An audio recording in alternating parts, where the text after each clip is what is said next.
Good evening बच्चों, कैसे हैं आप सभी लोग। उम्मीद करती हूँ कि आप सभी लोग बिल्कुल ठीक होंगे।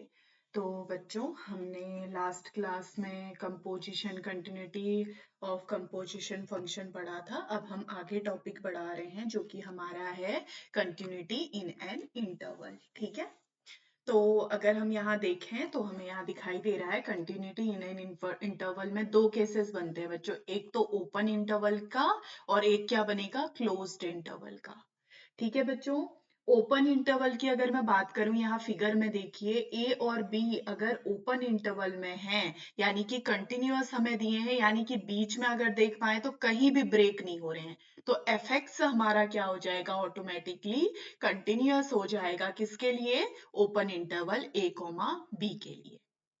ठीक है, for all A comma B के लिए, यानी बीच में कहीं ब्रेक ही नहीं हो रहा है। अगर एफ एक्स हमें कंटिन्यूअस दिया है इस इंटरवल में, तो हम यहाँ फॉर्म फिगर से देख पा रहे हैं कि ये कहीं पे बीच में ब्रेक नहीं हो रहा है, तो ये सारे ही पॉइंट के लिए क्या हो जाएगा, हमारा कंटिन्यूअस हो जाएगा open interval A comma B में। ठीक है, अब बारी आती है closed interval A comma B की। तो क्लोज्ड इंटरवल के लिए पहली कंडीशन क्या होनी चाहिए, कंटिन्यूअस होना चाहिए ओपन इंटरवल में, पहली वाली कंटिन्यूअस को, और साथ ही साथ लेफ्ट कंटिन्यूअस भी होना चाहिए और राइट कंटिन्यूअस भी होना चाहिए। लेफ्ट कंटिन्यूअस मतलब यहाँ पे लिखा हुआ है बच्चों, आप देख सकते हैं, limit x tending to B negative के क्या होना चाहिए, लेफ्ट में हमारा क्या आना चाहिए, f of x is equal to f of B बनना चाहिए। ठीक है, और साथ ही साथ ए के राइट में हमें किससे मतलब है, एक तो ए के राइट से मतलब है और दूसरा बी के किससे मतलब है, लेफ्ट से मतलब है। अगर बी के लेफ्ट में भी वैल्यू हमारी कंटिन्यूअस बन रही है और ए के राइट में भी वैल्यू हमारी कंटिन्यूअस बन रही है, तब हम क्या बोल देंगे बच्चों कि ये closed interval A comma B में भी क्या होगा, कंटिन्यूअस होगा। तो ये दो केसेस होते हैं, पहला ओपन इंटरवल का और दूसरा क्लोज्ड इंटरवल का। ओपन इंटरवल में अगर हमें कोई दो पॉइंट्स दे रखे हैं और वो फंक्शन हमें क्या दिया है, कंटिन्यूअस दिया है, तो इसके बीच में जितनी भी वैल्यूज आएंगी for all A comma B, उनके लिए ये फंक्शन क्या होगा, कंटिन्यूअस होगा। बट क्लोज्ड इंटरवल में अगर मैं देखूं तो पहली चीज, ओपन इंटरवल में कंटिन्यूअस होना चाहिए, वो ऑब्वियस है, और दूसरा लेफ्ट कंटिन्यूअस होना चाहिए बी के लिए और राइट कंटिन्यूअस होना चाहिए किसके लिए, ए के लिए। तब हम बोल पाएंगे कि एफ एक्स जो है हमारा वो कंटिन्यूअस है closed interval A comma B में। ठीक है बच्चों, चलिए आगे बढ़ते हैं और एक क्वेश्चन के माध्यम से इसको देखते हैं कि हम कैसे सॉल्व कर पाएंगे इसे। ठीक है, ओके, चलिए क्वेश्चन में क्या दिया हुआ है, फाइंड ए कोमा बी, ए कोमा बी की आपको वैल्यू बतानी है, that the following function is continuous, zero से पाई के बीच में, जीरो जिसमें इंक्लूड है, पाई इंक्लूडेड नहीं है, वो हमारा क्या दिया हुआ है बच्चों, कंटिन्यूअस दिया हुआ है। ठीक है, तो चलिए चेक कर लेते हैं। हमें फंक्शन जो दे रखा है ये रहा हमारा, 0 से π/4 में एक वैल्यू जा रही है, π/4 से π/2 में एक वैल्यू जा रही है, π/2 से पाई में एक वैल्यू जा रही है। ठीक है, इसका मतलब जो इंटरवल हमें गिवन है हम उन पर चेक कर लेते हैं। एक हमें π/4 इंटरवल गिवन दिख रहा है, एक π/2 इंटरवल गिवन दिख रहा है, तो फंक्शन हमें क्या बोला है, कंटिन्यूअस बोला गया है, यानी कि left hand limit is equal to right hand limit किसके लिए दी गई है, π/4 के लिए भी और π/2 के लिए भी, तो वही करना है। यानी कि यहाँ पे मैं सॉल्यूशन कर रही हूँ बच्चों, देखिएगा सॉल्यूशन की अगर मैं बात करूं, क्योंकि हमें फंक्शन कंटिन्यूअस दिया है, तो जो भी इंटरवल हमें गिवन है उसके बेसिस पे हम आंसर निकालेंगे। सपोज मैंने क्या बोला, π/4 left hand limit is equal to right hand limit, क्योंकि कंटिन्यूअस दिया है, और साथ में π/2 पे भी सेम कंडीशन दी है, left hand limit is equal to π/2 क्या दी हुई है, राइट हैंड लिमिट दे रखी है। तो वैल्यू रख दीजिए बच्चों, π/4 के लेफ्ट में, यानी कि ये वाला फंक्शन आएगा, x की जगह आ गया π/4 प्लस a√2, और ये कितना बना, साइन π/4 बन गया। ठीक है, अब π/4 के राइट में हमने देखना है, π/4 के राइट में वैल्यू क्या आ जाएगी, ये वाला आ जाएगा, 2 इंटू π/4 कॉट, x की जगह वैल्यू रख दीजिए π/4 प्लस बी आ गया। ठीक है, यहाँ पे सेपरेट सेक्शन कर लेते हैं ताकि हमें समझ में आए। तो इसे सॉल्व करेंगे अगर π/4 प्लस ये बन गया a√2 और साथ में sin π/4 की वैल्यू कितनी होती है बच्चों 1/√2। यहाँ पे कितना बना 2 से 4 कटा तो π/2 बन गया और cot π/4 की वैल्यू कितनी होती है बच्चों 1 होती है प्लस b। तो ये क्या बना π/4 √2 से √2 cancel plus a is equal to π/2 plus b। Clear है इतना? ठीक है, तो यहाँ सॉल्व कर लेते हैं a minus b is equal to π/2 minus π/4। 4 हमने एलसीएम ले लिया तो ये क्या बना 2π minus of pi which is equal to π/4। तो a minus b is equal to π/4। ये क्या आ गई हमारी पहली इक्वेशन आ गई। अब इसे सॉल्व कर लीजिए। π/2 के लेफ्ट में हमने देखना π/2 के लेफ्ट में कौन सी वैल्यू आएगी बच्चों यहाँ पे, यानी कि कितना आया π/2 के लेफ्ट में अगर हमने देखना है तो हमारे पास वैल्यू कितनी आएगी 2 इंटू π/2 cot π/2 प्लस कितना आएगा b इज इक्वल टू π/2 के राइट में देखना यानी वैल्यू कहां से आएगी इधर से यानी कि a cos 2 into π/2 minus b sin π/2। तो वैल्यू टिग्नोमेट्री तो ऑलरेडी हमने पढ़ी हुई है बच्चों। तो ये हमारा क्या बन जाएगा पाई cot π/2 की वैल्यू कितनी होती है 0 plus b is equal to a आया 2 से 2 कैंसिल तो cos माइनस पाई की वैल्यू कितनी होती है -1 माइनस ऑफ b sin π/2 की वैल्यू कितनी होती है 1। तो अल्टीमेटली ये बना b is equal to minus a minus b। ठीक है, दैट इंप्लाइज अगर मैं इसे सॉल्व करती हूँ तो ये क्या बनेगा b plus a plus b is equal to 0 a plus 2b is equal to 0। ये बन गई हमारी इक्वेशन सेकंड। a और b की वैल्यूज निकालनी है तो दोनों इक्वेशन को सॉल्व कर देते हैं। तो यहां से अगर मैं बात करूं a की वैल्यू कितनी आ जाएगी बच्चों π/4 प्लस b आ जाएगी तो यहां रख दीजिए π/4 plus b plus 2b is equal to 0। तो π/4 plus 3b is equal to 0। That implies कितना आ जाएगा π/12 आई गेस इतना आएगा ना is equal to b। b की वैल्यू कितनी आ रही है -π/12। तो b की वैल्यू अगर यहाँ रखेंगे तो यहाँ पे क्या बन जाएगा a is equal to π/4 minus of π/12 बन जाएगा। तो a इज इक्वल टू कितना आ जाएगा हमारा π/6 आ जाएगा। क्लियर है? a इज इक्वल टू कितना आ जाएगा π/6। तो ये वैल्यू हमारी निकल चुकी हैं a की वैल्यू इतनी और b की वैल्यू इतनी। ठीक है बच्चों, तो बट यहाँ पे ध्यान क्या रखना था कि आपको फंक्शन कंटिन्यूअस दिया है। कंटिन्यूअस अगर फंक्शन दे रखा है तो हम पता कर चुके हैं कि ओपन इंटरवल में हमारा left hand continuous is equal to right hand limit होता है। तो वही केस हमने लगा करके जितनी बोथ लिमिट जो हमें लिमिट इंटरवल में गिवन थी वो केस बना करके हमने सॉल्व किया, दो इक्वेशन निकाली, दोनों को कंपेयर किया तो a और b की वैल्यू क्या हो गई बच्चों निकल गई। ठीक है, क्लियर है इतना? चलिए एक और क्वेश्चन करते हैं जो कि हमारा जेई मेंस 2023 में आया है बच्चों।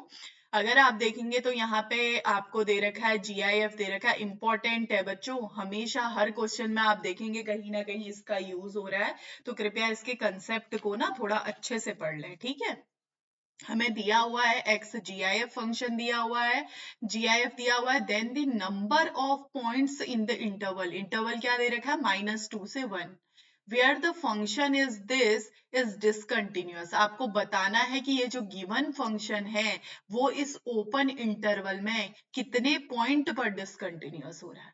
चलिए चेक करते हैं। हमें क्या दे रखा है f x is equal to mod of G I F of x plus root of x minus G I F of x, ये हमें गिवन है। तो बच्चों इंटरवल में ब्रेक कर लेंगे। इंटरवल में मैं यहाँ पे ब्रेक कर रही हूँ। ठीक है, इंटरवल कैसे ब्रेक होंगे बच्चों, इंटरवल कैसे बनाएंगे 1 की लेंथ पर इंटरवल बनते हैं। ठीक है, सपोज मैं कहाँ से शुरू कर रही हूँ -2 से 1 जाना है। एक इंटरवल मैंने ब्रेक किया -2 इंक्लूडेड नहीं है x से लेकर के -1 में। अगला मैंने इंक्लूड किया -1 x से लेकर के कहां तक, 0 तक। और अगला मैंने किया 0 से कहां तक हमें जाना है बच्चों, 1 तक। तो 1 इंक्लूडेड नहीं है तो ओपन इंटरवल कर देंगे। अब यहाँ पे देखिए, थोड़ा ध्यान दीजिएगा बच्चों, ठीक है। यहाँ पे अगर मैं बात करूं 0 से 1 वाले इंटरवल में, 0 और ध्यान से देखिएगा क्योंकि हमने जीआईएफ का कंसेप्ट पहले भी पढ़ रखा है बच्चों। 0 से 1 वाले इंटरवल में जो जीआईएफ होता है उसकी वैल्यू 1 से छोटा जाना, 1 के इक्वल नहीं जाना। 0 से 1 तक की जितनी भी, सपोज 0 पॉइंट समथिंग होगा, तो जीआईएफ की वैल्यू हमेशा कितनी आएगी बच्चों, 0 आएगी। तो ये क्या बनेगा, वैल्यू रख दीजिए 0 प्लस रूट ऑफ x, और इसकी वैल्यू कितनी है, 0। क्लियर है। अब आइए -1 से 0, 0 इंक्लूडेड नहीं है, 0 से छोटे हैं, -1 से 0 के बीच में, तो जो GIF होगा उसकी वैल्यू कितनी आएगी बच्चों, -1। ठीक है। इसका मतलब हमारा क्या बनेगा, -1 को मॉड के अंदर से बाहर निकालोगे तो प्लस का 1 आ जाएगा, प्लस ऑफ x आया, माइनस माइनस क्या बन गया, +1 गया। अब यहां देखिए -2 से -1 में, तो GIF कितना बनेगा बच्चों, -2 बनेगा। तो यहां रख दीजिए -2 का अगेन मॉड करेंगे, 2 बना, प्लस x, और यहाँ पे कितना आ गया, 2 आ गया।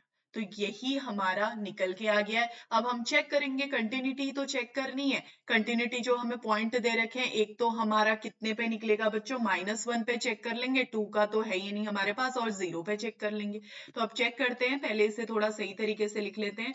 2 plus root of x plus 2 बनेगा जब हमारा इंटरवल कहां से जा रहा है, -1 तक जा रहा है। और हमारा रूट x प्लस 1 बनेगा कब, जब हमारा इंटरवल -1 को इंक्लूड कर रहा है पर 0 से छोटा है। अगला बनेगा रूट x, कब, जब 0 और 1 के बीच में क्या है, वैल्यू है। तो बच्चों चलिए मैं चेक करती हूँ डिसकंटिन्यूटी। मैं x इज इक्वल टू -1 पे चेक करूंगी। -1 के लेफ्ट पे वैल्यू कितनी आ रही है, अगर आप देखेंगे, अगर मैं लेफ्ट हैंड लिमिट की अगर मैं बात करूं तो कितनी आएगी, 2 plus mod of -1 plus 2, which is equal to कितना आया, 2 प्लस ये कितना बना, 1, which is equal to 3, 3 value आ रही है। अगर मैं बात करूं राइट हैंड लिमिट कितने पे निकालनी है मुझे, -1 पे, यानी कि -1 से बड़ा, तो ये क्या कितना आ जाएगा, mod of -1 plus 1, which is equal to 0। तो क्या ये दोनों इक्वल हैं बच्चों, क्या left hand limit is equal to right hand limit, no, इसकी वैल्यू 3 आ रही है, इसकी वैल्यू इतनी आ रही है। इसका मतलब ये क्या है, डिसकंटिन्यूअस है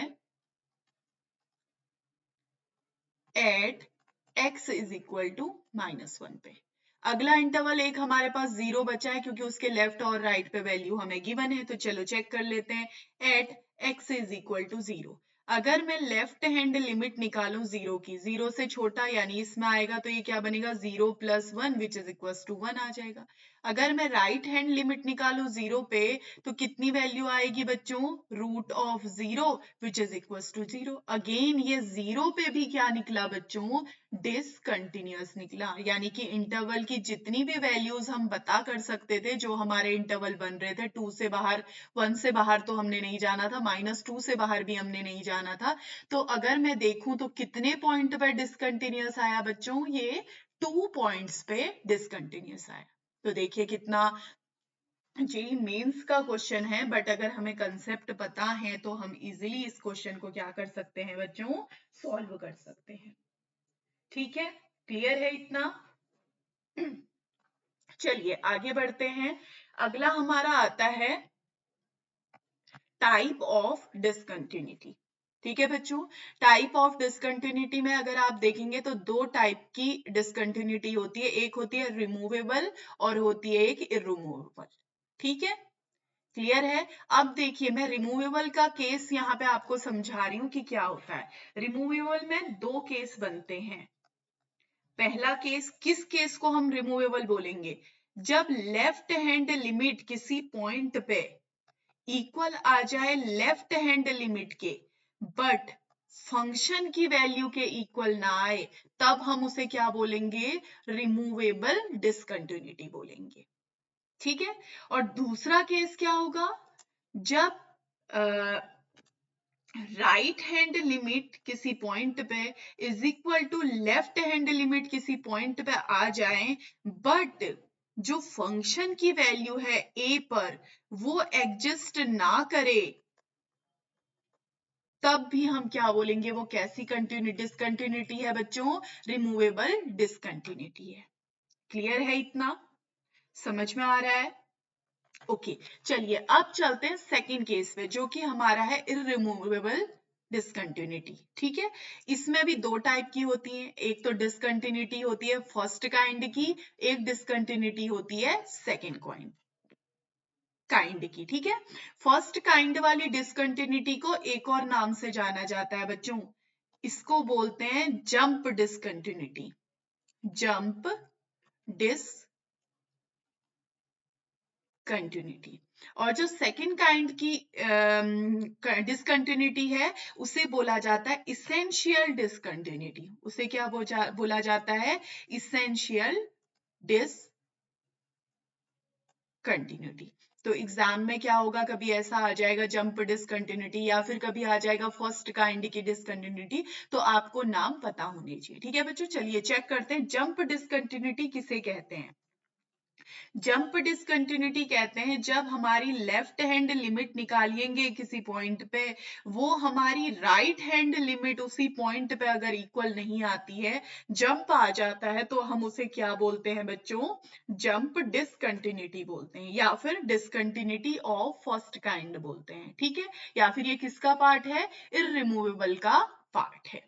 ठीक है, और जब हमारा क्या हो, लेफ्ट हैंड लिमिट एट ए पे या फिर राइट हैंड लिमिट एट ए पर एग्जिस्ट ही ना करे, डजंट एग्जिस्ट, तब हम क्या बोलेंगे, इसे इसेंशियल डिसकंटिन्यूटी बोलेंगे, या फिर डिसकंटिन्यूटी ऑफ सेकंड काइंड बोलेंगे।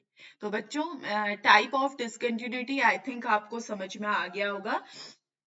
चलिए आगे बढ़ते हैं और कुछ एग्जाम्पल से हम डिसकंटिन्यूटी ऑफ सेकंड काइंड को देखते हैं, जिसमें देखेंगे कि हमारी लेफ्ट हैंड लिमिट और राइट हैंड लिमिट एग्जिस्ट ही नहीं कर रही है। यहाँ पे देखिए, ठीक है, अगर मैं x इज इक्वल टू 0 की बात करूं, अगर मैं किसकी बात करूं, x इज इक्वल टू 0 की बात करूं, तो आप उसके लेफ्ट पे वैल्यू देखिए कितनी बनेगी, 1/0 इन्फिनिटी, साइन इन्फिनिटी -1 और 1 के बीच में ऑसिलेट करेगा, तो हम बता ही नहीं पाएंगे कितनी वैल्यू निकल करके आ रही है। तो ये किसका पार्ट हो जाएगा बच्चों, न लेफ्ट एग्जिस्ट करेगी न राइट एग्जिस्ट करेगी। तो ये कैसी डिसकंटिन्यूटी होगी, सेकेंड काइंड की, यानी कि इसेंशियल डिसकंटिन्यूटी होगी। ठीक है, सेकेंड अगर आप देखें तो लेफ्ट पे अगर मैं बात करूं तो एग्जिस्ट कर रहा है, 0 वैल्यू आ रहा है, लेकिन राइट पे अगर हम बात करेंगे तो 1/इन्फिनिटी बन जाएगा, 1/0 बन जाएगा, जो कि किसके इक्वल हो जाएगा, इन्फिनिटी के। अगेन आप देखेंगे तो ये हमारी कैसी बनेगी, इसेंशियल डिसकंटिन्यूटी। क्यों, क्योंकि लेफ्ट हैंड लिमिट एग्जिस्ट कर रही है, बट राइट हैंड लिमिट जो है, right hand limit doesn't exist. अगर एक भी लिमिट हमारी एग्जिस्ट नहीं कर रही है, तो इस चार्ट के अकॉर्डिंग वो किसका पार्ट होगा बच्चों, इसेंशियल डिसकंटिन्यूटी का पार्ट होगा। ठीक है, समझ में आया बच्चों? चलिए एक क्वेश्चन करते हैं, थोड़ा और बेहतर उससे समझने की कोशिश करते हैं। The function f x is equal to mod of 2 signum, function दे रखा है हमें signum of 2x plus 2 has. हमसे पूछा गया जंप डिसकंटिन्यूटी होगी कि रिमूवेबल डिसकंटिन्यूटी होगी, इनफाइनाइट डिसकंटिन्यूटी होगी, या नो डिसकंटिन्यूटी होगी। तो चलिए चेक करते हैं। सिग्नम फंक्शन बच्चों आपको पता होना चाहिए, सिग्नम फंक्शन जो होता है उसकी वैल्यू जो है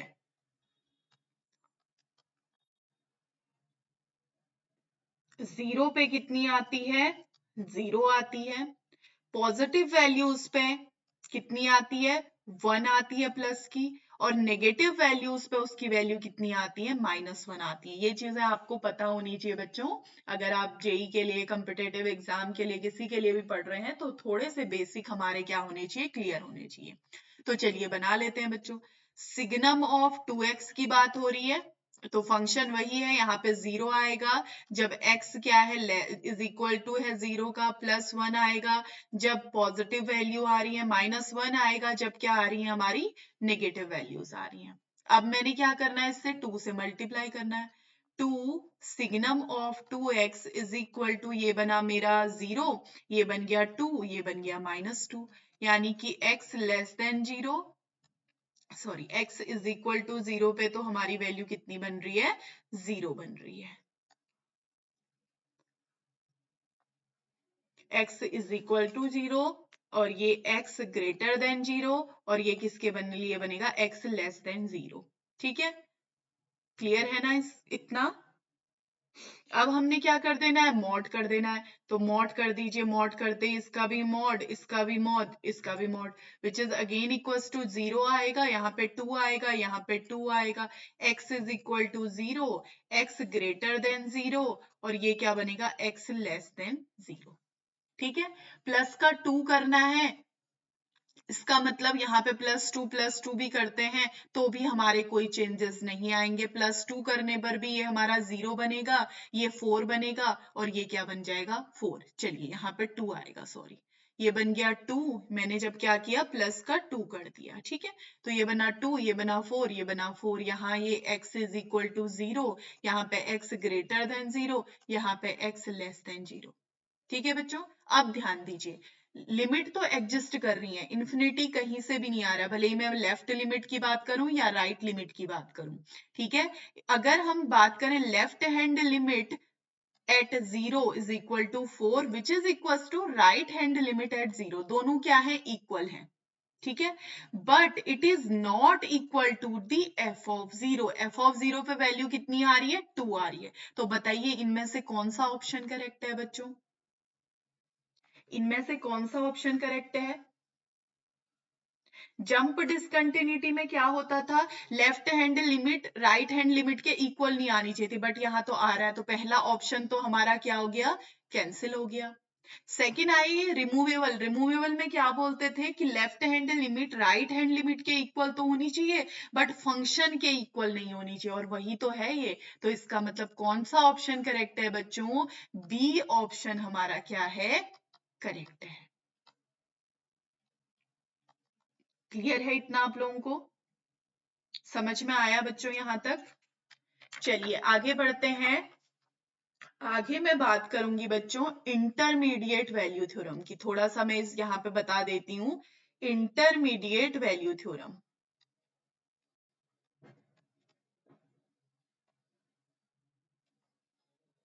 ठीक है, सपोज इंटरमीडिएट वैल्यू थ्योरम क्या कहती है, मैं एक फिगर बना लेती हूँ, उससे हम थोड़ा समझ पाएंगे। सपोज ये पॉइंट मेरा ए है और ये पॉइंट मेरा कोई बी है। ठीक है, यहां से अगर मैं अटैच करूंगी तो ये मेरा बनेगा एफ ऑफ ए, ये बन जाएगा मेरा एफ ऑफ बी। मुझे फंक्शन कैसा दिया जाता है इंटरमीडिएट वैल्यू थ्योरम में, कंटिन्यूअस, यानी इससे यहां तक पहुंचना है, अब कैसे ही भी हम पहुंचे। ठीक है, यहां से यहां तक हमको पहुंचना है, तो जो एफ ए और एफ बी के बीच में वैल्यू आएंगी तो वो कहाँ लाई करेंगी बच्चों, वो सारी की सारी वैल्यू इस कर्व के पॉइंट पे यहाँ पे लाई करेंगी। इतना समझ में आ रहा है ना, जितनी भी वैल्यू एफ ए और एफ बी के बीच में होंगी वो इसी कर्व पे क्या करेंगी, लाई करेंगी, और यही हमारा इंटरमीडिएट वैल्यू थ्योरम कहती है। अगर सपोज यहाँ पे k वैल्यू है, सपोज यहाँ पे कोई वैल्यू k आ रही है, तो वो यहाँ पे बीच में ही इसके लाई करेगी। ठीक है, चलिए स्टेटमेंट देखते हैं, उससे समझते हैं। If y is equal to fx is continuous on closed interval a, b, अगर fx जो है वो हमारा कंटिन्यूअस है क्लोज्ड इंटरवल a, b में, and any k, and k is any number between f A and f B, यहाँ figure से देखिए एफ ए और एफ बी के बीच में कोई नंबर k दिया गया है, तो बच्चों वो इसी कर्व में क्या करेगा, लाई करेगा, और यही हमारी इंटरमीडिएट वैल्यू थ्योरम बोलती है। ठीक है, एक इसका स्पेशल केस भी है बच्चों, एक इंटरमीडिएट वैल्यू थ्योरम का स्पेशल केस है जो कि मैं यहाँ पे लिख देती हूँ। If fx is continuous, fx हमें क्या दिया जाएगा, आपको पता है fx कंटिन्यूअस है in closed interval a, b। ठीक है, and f A into f B less than क्या हो, 0 से हो, then f x has at least one root in open interval A comma B. समझ में आ रहा है सब क्या कहना चाह रहा है ये? मेरे पास कोई दो पॉइंट है, ये रहा मेरे पास ए, ये रहा मेरे पास बी। फंक्शन की वैल्यू लेस देन यानी एक पॉइंट पे पॉजिटिव होगी, एक पॉइंट पे नेगेटिव होगी। क्लियर है ना इतना? तो इन दोनों के बीच में, इन दोनों इंटरवल के बीच में एक रूट तो हमारा कम से कम लाई करेगा ही करेगा। एक से ज्यादा भी हो सकते हैं, कितने भी हो सकते हैं, लेकिन एक ना एक रूट तो जरूर लाई करेगा, जो कि हम एग्जाम्पल से देख पा रहे हैं। ठीक है बच्चों, चलिए इसका एक क्वेश्चन करते हैं और समझते हैं इस चीज को। क्वेश्चन में हमें क्या बोला गया है? Show that f x is equal to x minus one plus cos pi has at least one root in 1,2। थोड़ा सा क्वेश्चन में यहाँ पे पाई की एक्स पाई कर दीजिएगा बच्चों, मैं यहाँ लिख दे रही हूँ f x is equal to हमें दे रखा है x minus one plus cos x pi. ठीक है, और बताना है कि इस इंटरवल के अंदर एक रूट जरूर लाई करेगा। इसका मतलब इंटरमीडिएट वैल्यू थ्योरम का स्पेशल केस याद कीजिए। आपने क्या दिखाना है? दो पॉइंट लेने हैं जो कि हमें गिवन है। अगर हम ऐसा दिखा पाते हैं F A into f B less than 0 है, तो डेफिनेटली उस स्पेशल केस से हमारा क्या हो जाएगा कि एकन एक रूट तो जरूर इसमें क्या कर रहा है? लाई कर रहा है। ठीक है बच्चों, ओके चलिए देखिए F1 अगर मैं कैलकुलेट करती हूँ, F1 मैंने कैलकुलेट किया तो F1 की वैल्यू कितनी आई? 1 minus one plus cos of pi निकल के आया। 1 से 1 cancel, cos pi is equal to कितना हो गया? Minus one. एफ ऑफ 2 पे निकाल लेते हैं तो 2 minus one plus of cos of 2 पाई बन गया, यानी कि कितना आया? 1 कॉस 2 पाई की value plus one which is equal to 2। एक पॉजिटिव वैल्यू, एक नेगेटिव वैल्यू, यानी कि f of 1 into f of 2 less than कितना है बच्चों? 0। नेगेटिव वैल्यू आ रही है। और ये फंक्शन जो हमें गिवन है ये कैसा है बच्चों? कॉन्टिन्यूअस है। फंक्शन हमारा कॉन्टिन्यूअस है, साथ ही साथ हमारा वो इस कंडीशन को अलाउ कर रहा है। इट मींस अगर मैं वैल्यू की बात करूं, यहाँ पे 1 है, यहाँ पे 2 है, फंक्शन कुछ इस तरीके से, तो एक ना एक रूट तो यहाँ पे लाई करेगा ही करेगा। और वही हमें क्या करना था? दिखाना था। तो ये इंपॉर्टेंट है बच्चों, आगे भी जब हायर एजुकेशन की तरफ आप बढ़ेंगे तो ये जो डेफिनेशन यहाँ पे लिखी है, जो थ्योरम यहाँ पे दी गई है इंटरमीडिएट वैल्यू थ्योरम, ये क्या है? इंपॉर्टेंट हो जाती है। ठीक है बच्चों, चलिए आगे बढ़ते हैं। अब हम चलते हैं बच्चों डिफरेंशिएबिलिटी पे। कंटिन्यूटी हमारी खत्म होती है, अब हम चलते हैं डिफरेंशिएबिलिटी पे। डिफरेंशिएबिलिटी जैसे उसमें कंटिन्यूटी में हम क्या निकालते थे? लेफ्ट हैंड लिमिट निकालते थे, राइट हैंड लिमिट निकालते थे, वैसे ही अब यहाँ क्या निकालेंगे? Left hand derivative and right hand derivative. तो कैसे निकाला जाता है बच्चों? ये फॉर्मूला मैं दिखा रही हूं आपको। Right hand derivative at point x is equal to a के लिए कैसे निकालूंगी? क्या रिप्रेजेंट कैसे? डेरिवेटिव का साइन होता है a पॉजिटिव, राइट को कर रहे हैं तो पॉजिटिव का साइन आएगा। और लिखा कैसे जाता है बच्चों? Limit h tending to 0 f A plus h minus of f A upon में h, जिसके लिए h क्या होता है? ग्रेटर होता है 0 से। ठीक है बच्चों, और जो लेफ्ट हैंड डेरिवेटिव होता है at x is equal to a, यहां इसे रिप्रेजेंट कैसे किया जाएगा? a नेगेटिव से, और limit h tending to 0 f A minus h minus of f of A upon में कितना आ जाता है बच्चों? माइनस ऑफ एच आ जाता है। यहाँ पे भी एच हमारा ग्रेटर किससे होता है बच्चों? 0 से।